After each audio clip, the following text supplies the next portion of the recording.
10 জুলাই 2024 আন্তর্জাতিক সংবাদ সংস্থা রয়টার্স একটি খবর প্রকাশ করে যা বাংলাদেশের রাজনৈতিক ও কূটনৈতিক আকাশে বজ্রপাতের মতো আঘাত হানে। শিরোনাম ছিল Bangladesh PM Hasina Katz short China visit. In a sudden move, Bangladesh Prime Minister Sheikh Hasina cut short her trip to China this week. Beijing সফর একদিন আগেই শেষ করে শেখ হাসিনা তড়িঘড়ি দেশে ফিরে আসার পেছনে কি কারণ ছিল? রয়টার্সের সেই ইনভেস্টিগেটিভ রিপোর্টে উঠে এসেছিল বেইজিংয়ের চরম অসন্তুষ্টির কথা।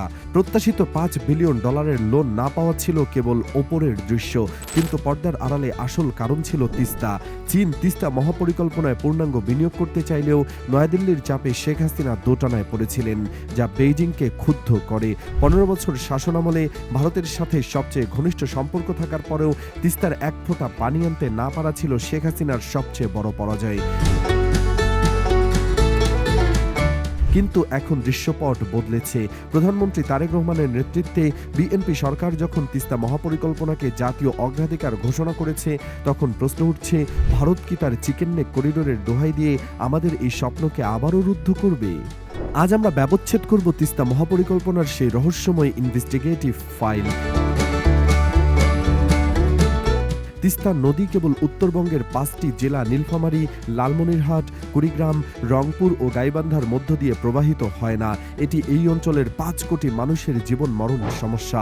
প্রতি বছর শুষ্ক মৌসুমে ভারতের গজলডোবা ব্যারেজ দিয়ে পানি প্রত্যাহার করার ফলে বাংলাদেশ অংশ মরুভূমিতে পরিণত হয়। আবার বর্ষায় ভারতের ছেড়ে দেওয়া পানিতে ঘরবাড়ি হারায় লাখো মানুষ।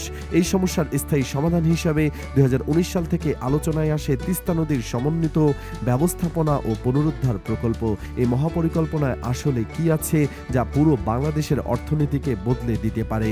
আপাতত দেওয়া তথ্য অনুযায়ী এই প্রকল্পের মাধ্যমে নদী খনন করে এর নাব্যতা বাড়ানো হবে। এর ফলে 220 কিলোমিটার দীর্ঘ গাইড বাঁধ নির্মাণ করা সম্ভব হবে, যা নদী ভাঙন চিরতরে বন্ধ করবে। সবচেয়ে চমকপ্রদ তথ্য হলো, এই প্রকল্পের ফলে প্রায় 170 বর্গ কিলোমিটার জমি উদ্ধার করা সম্ভব হবে, যার আয়তন পুরো চট্টগ্রাম শহরের সমান। চীন এখানে আধুনিক প্রযুক্তি নির্ভর স্মার্ট শহর এবং বিশেষ অর্থনৈতিক অঞ্চল গড়ে তোলার প্রস্তাব দিয়েছে। বিশেষজ্ঞরা বলছেন, এর ফলে উত্তরবঙ্গের 5.5 লাখ হেক্টর জমিতে সেচ সুবিধা, শুধু উত্তরবঙ্গের এই বাড়তি ফসল দিয়ে পুরো বাংলাদেশের খাদ্য সংকট মেটানো সম্ভব হবে। পর্যটন কেন্দ্র, মেরিন ড্রাইভ এবং মৎস্য চাষ প্রকল্পের মাধ্যমে প্রত্যক্ষ ও পরোক্ষভাবে অন্তত 10 লাখ মানুষের কর্মসংস্থান হবে। এটি কেবল একটি সেচ প্রকল্প নয়, এটি বাংলাদেশের উত্তরাঞ্চলকে নতুন এক অর্থনৈতিক হাবে রূপান্তর করার মাস্টার প্ল্যান।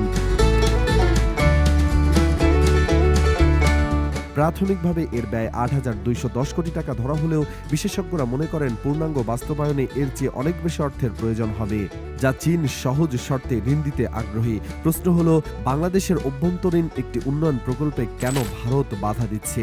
বিশেষজ্ঞরা 3টি প্রধান কারণ চিহ্নিত করেছেন। প্রথমত, কৌশলগত নিরাপত্তা বা স্ট্র্যাটেজিক সিকিউরিটি। তিস্তা প্রকল্পের প্রস্তাবিত স্থানটি ভারতের শিলিগুড়ি করিডোর বা চিকেন নেকের খুব কাছে।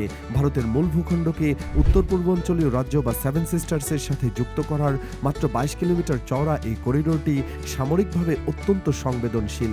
ভারতের নিরাপত্তা সংস্থাগুলোর আশঙ্কা, চীন যদি এই প্রকল্পে কাজ করার সুযোগ পায়, তবে তাদের ইঞ্জিনিয়ারদের ছদ্মবেশে সামরিক গোয়েন্দা বা নজরদারি সরঞ্জাম এখানে বসাতে পারে। এটি ভারতের সার্বভৌমত্বের জন্য হুমকি বলে মনে করেন নয়াদিল্লি। দ্বিতীয়ত, আঞ্চলিক প্রভাব খাটানো। ভারত মনে করে, বাংলাদেশ যদি চীনের সাথে এমন বৃহৎ অর্থনৈতিক প্রজেক্ট সফল করে, তবে এই অঞ্চলে ভারতের আধিপত্য কমে যাবে। আন্তর্জাতিক আইনকে তোয়াক্কা না করে এবং মানবাধিকার লঙ্ঘন করে হলেও পানি আটকে রেখে তারা বাংলাদেশকে চাপে রাখতে চায়। তৃতীয়ত, পশ্চিমবঙ্গের রাজনীতি। মুখ্যমন্ত্রী মমতা বন্দ্যোপাধ্যায় সবসময় দাবি করেছেন যে বাংলাদেশকে পানি দিলে উত্তরবঙ্গের চাষিরা ক্ষতিগ্রস্ত হবে, কিন্তু বাস্তবতা হলো, গজলডোবা দিয়ে ভারত প্রায় 85% পানি সরিয়ে নেয়, আর বাংলাদেশ পায় মাত্র 15%, যা আন্তর্জাতিক নদী আইনের চরম লঙ্ঘন। শেখ হাসিনার 15 বছরের শাসনামলে ভারত ও চীনকে একসাথে সন্তুষ্ট করার চেষ্টা করতে গিয়ে তিনি কাউকেই সন্তুষ্ট করতে পারেননি। 2024 সালের নির্বাচনের আগে 2022 সালে তৎকালীন চীনা রাষ্ট্রদূত লি জিমিং ক্ষোভ প্রকাশ করে বলেছিলেন যে তিনি ব্যক্তিগতভাবে কনসার্ন যে বাংলাদেশ সরকার বাইরের চাপে, অর্থাৎ ভারতের চাপে তিস্তা প্রকল্প থেকে পিছিয়ে যাচ্ছে। রয়টার্সের 10 জুলাইয়ের রিপোর্টের সার কথা ছিল এটাই।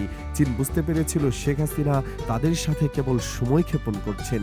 এমনকি 2024-এর নির্বাচনের পর ঢাকা ভারতকেই তিস্তা প্রকল্পের ফিজিবিলিটি স্টাডি করার অফার দেয়, যা বেইজিংয়ের জন্য ছিল চূড়ান্ত অবমাননা।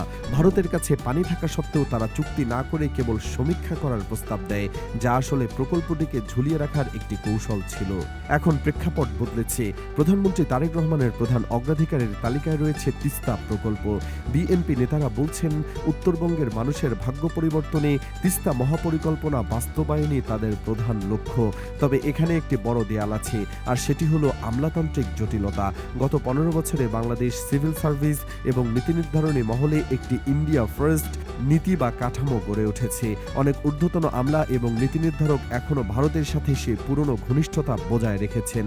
তারেক রহমান বা বর্তমান সরকারের উত্তরবঙ্গের উন্নয়ন চাইলেও এই আমলাতান্ত্রিক কাঠামো ভেদ করে চীনের সাথে বড় কোনো প্রজেক্টে যাওয়া তাদের কাছে অস্বাভাবিক বা ঝুঁকিপূর্ণ মনে হতে পারে। তারেক রহমান বসে নেই, তিনি সারা দেশে খাল কাটা কর্মসূচি পুনরুজ্জীবিত করেছেন। যদি ভারত শুষ্ক মৌসুমে পানি না দেয়, তবে খননকৃত নদী এবং এই খালগুলোর মাধ্যমে বর্ষার পানি ধরে রেখে শুষ্ক মৌসুমে সেচের চাহিদা মেটানো সম্ভব হবে। পানি সম্পদ মন্ত্রী শহীদুদ্দিন চৌধুরী অ্যানি জানিয়েছেন যে গঙ্গা চুক্তি, যা 2026-এ শেষ হবে, এবং তিস্তা প্রকল্প নিয়ে টেকনিক্যাল কমিটি কাজ শুরু করেছে। তবে তিনি স্পষ্ট করেছেন, ভারতের কাছ থেকে চূড়ান্ত প্রতিশ্রুতি পাওয়া এখনও সম্ভব হয়নি।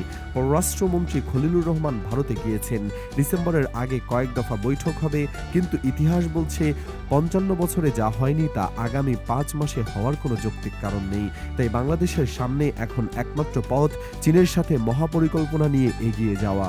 সবশেষে আমাদের মনে রাখা দরকার, এই প্রকল্প বাস্তবায়নের সবচেয়ে বড় শর্ত হলো পানি। ভারত যদি পানি না দেয়, তবে এই বিশাল বাঁধ বা স্যাটেলাইট শহরগুলো বালুচরে পরিণত হবে। ভারত বাংলাদেশ যৌথ নদী কমিশনের তথ্য বলছে, ভারত 85% পানি সরিয়ে নিচ্ছে। এটি কেবল উন্নয়ন রুখে দেওয়া নয়, এটি একটি রাষ্ট্রের বিরুদ্ধে পরিবেশগত যুদ্ধ। ভারত চায় বাংলাদেশকে পানির জন্য আজীবন তাদের উপর নির্ভরশীল করে রাখতে। স্বৈরাচার হাসিনা এই নির্ভরশীলতার কূটনীতিতে ডুবেছেন, কিন্তু বর্তমান সরকার কি সে বৃত্ত থেকে বের হতে পারবে? তারেক রহমানের সামনে চ্যালেঞ্জ হলো ভারতের নিরাপত্তা সংখ্যাকে গুরুত্ব দিয়েও চীনের কারিগরি সহায়তা কাজে লাগানো। যদি চীন ও বাংলাদেশকে যৌথভাবে এগোতে হয়, তবে ভারতীয় আধিপত্যবাদের বিরুদ্ধে দাঁড়িয়ে সাহসের সাথে সার্বভৌমত্বের প্রমাণ দিতে হবে। তিস্তা মহাপরিকল্পনা কেবল একটি উন্নয়ন প্রকল্প নয়, এটি উত্তরবঙ্গের মানুষের বেঁচে থাকার সংগ্রাম এবং ভারতের একতরফা পানি নীতির বিরুদ্ধে বাংলাদেশের একটি দৃঢ় অবস্থান। শেখ হাসিনার মতো ধরি মাছ নাছুই পানি করে প্রকল্পটিকে ক্রমাগত ঝুলিয়ে রাখলে দেশের মানুষ উন্নয়ন বঞ্চিত হবে এবং আন্তর্জাতিক পর্যায়ে নতজানু হয়ে থাকতে হবে। রয়টার্সের সেই 10 জুলাইয়ের রিপোর্ট আমাদের শিক্ষা দেয় যে কূটনৈতিক দ্বৈততা কোনো সমাধান আনে না। বর্তমান সরকারের সদিচ্ছা এবং তারেক রহমানের সাহসী পরিকল্পনা যদি সফল হয়, তবে উত্তরবঙ্গ হবে বাংলাদেশের নতুন অর্থনীতির প্রাণকেন্দ্র। আপনার কি মনে হয়, ভারত কি নিরাপত্তা অজুহাত তুলে আমাদের এই প্রকল্প আবারও আটকে দেবে, নাকি এবার আমরা আমাদের পানির অধিকার আদায় করতে পারবো? কমেন্টে আপনার মতামত জানান। ভিডিওটি শেয়ার করে উত্তরবঙ্গের মানুষের পাশে দাঁড়ান। আল্লাহ হাফেজ।